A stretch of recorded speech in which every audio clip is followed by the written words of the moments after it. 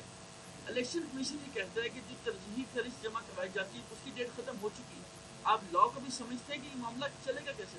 نہیں دیکھو جو یہ کہتے ہیں ترجیحی بنیاد کے لیٹ سپوز اگر کوئی 10 بندے 15 بندے الیکٹ ہو گئے تھے جس طرح کے پی میں بھی اس کی مثالیں ہیں 2018 میں بھی ایسا ہوا اس کے پہلے والے. اگر ہم کسی پارٹی کو جوائن کرتے اور وہ پارٹی یا پہلے ایون اس پارٹی کی وجود ہی نہیں تھی یا وہ پارٹی پہلے نہیں کوئی جمع کرا چکی ہے تو الیکشن کمیشن جب پہلے اپنے اعداد و شمار دے گا کہ اس الیکشن میں جتنے لوگ نوٹیفائیڈ ہو گئے اس میں پارٹی اسٹرینتھ کیا ہے تو وہ جو پارٹی آپ نے ایز انڈیپینڈنٹ کینڈیڈیٹ جوائن کی اس کو اسٹرینتھ سے باہر تو نہیں رکھے گی. الیکشن کمیشن اگر کل نوٹیفائی کرے گی کہ یہ 266 سیٹس ہے اس میں سے پارٹی اسٹرینتھ کیا ہے تو جو انڈیپینڈنٹ ہم جوائن کریں گے ہمارے وہ اس کے بھی کسی پارٹی کے اسٹرینتھ میں دکھائیں گے تو جس وقت الیکشن کمیشن وہ اسٹرینتھ دکھائے گا وہ بتائے گا یہ پارٹی ہے اس کے ہمارے پاس لسٹ نہیں ہے تو وہ ہمارے ایم این اے جو ریزرو سیٹ ہے وہ نامینیشن پیپر فائل کرتے ہیں اس کی اسکروٹنی ہوتی ہے اور جو پرائیورٹی لسٹ ہے وہ اس کے بعد آتا ہے. یہ لیگل پروسیس ہے. دیکھو الیکشن کمیشن ہر بہانہ ڈھونڈتا رہا ہے ہم سے جس طریقے سے انہوں نے بلہ چین لیا جس طریقے سے ہمارے خلاف کنٹمپٹ کیس وہاں لے کے گئے جس طریقے سے توشہ کا کیس فائل کروایا جس طریقے سے توشہ کا ٹرائل چلوایا تو وہ تو ہمیں خدشہ رہتا ہے لیکن میں سمجھتا ہوں اور ہم کہتے ہیں اور مطالبہ کرتے ہیں کہ اب جب عوام کا مینڈیٹ انہوں نے دیکھ لیا اب تو یہ اندازہ کرے کہ دیکھیں انف از انف. فرمائیے گا آپ نے دیکھیں اس وقت ملک سیاسی عدم استحکام کا شکار ہے.